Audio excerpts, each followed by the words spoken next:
Mga kababayan ko, samahan niyo ako dito sa SM CDO Downtown, mga kababayan ko.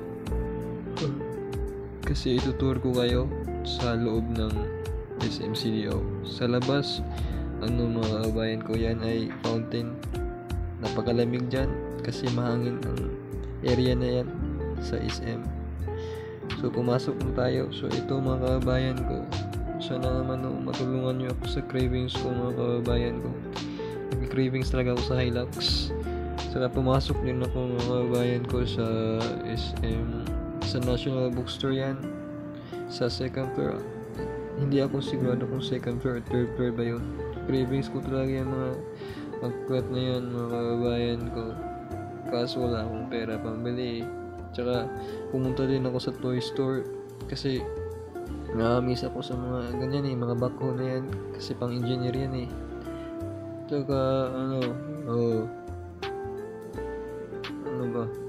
gusto ko rin sana magka Jurassic period ulit para tapos na lahat ng paghihirap.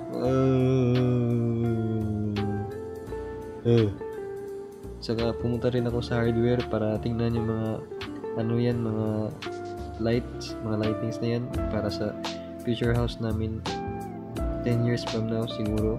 Cravings ko yan din. Tsaka pumasok din ako sa pin shop. Hanggang tingin na lang talaga kasi napakamahal ng mga shirts na yan at saka yung mga pantalon at mga caps na yan, napakamahal talaga. Hanggang ukay-ukay na lang tayo muna ngayon. Pumunta din ako sa supermarket at nakita ko to. Sana naman mga kabayan ko, mabigyan nyo ako nito. Joke lang. Sana naman matulungan nyo ako kasi napakasakit sa likod ng kahoy. Tapos cravings ko rin ice cream, mga kababayan ko. Paborito ko talaga yung mango na yan. Napakasarap yan.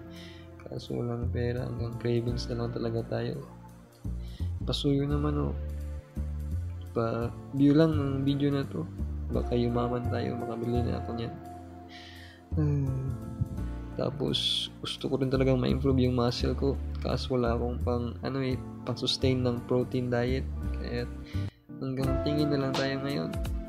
Saka pinuntahan ko rin yung mga fruit na station. Napakamahal talaga ng mga mango na yan. Pero masarap siya. Kaso walang pera napakadolyar ng mga presyo nila. Kaya ayun, lumabas na lang ako, umuwi na lang ako kasi napakamahal. Hanggang tingin lang tayo sa mga sasakyan na yan. Pero malay natin 10 years from now mayroon tayong sasakyan din, di ba? Salamat.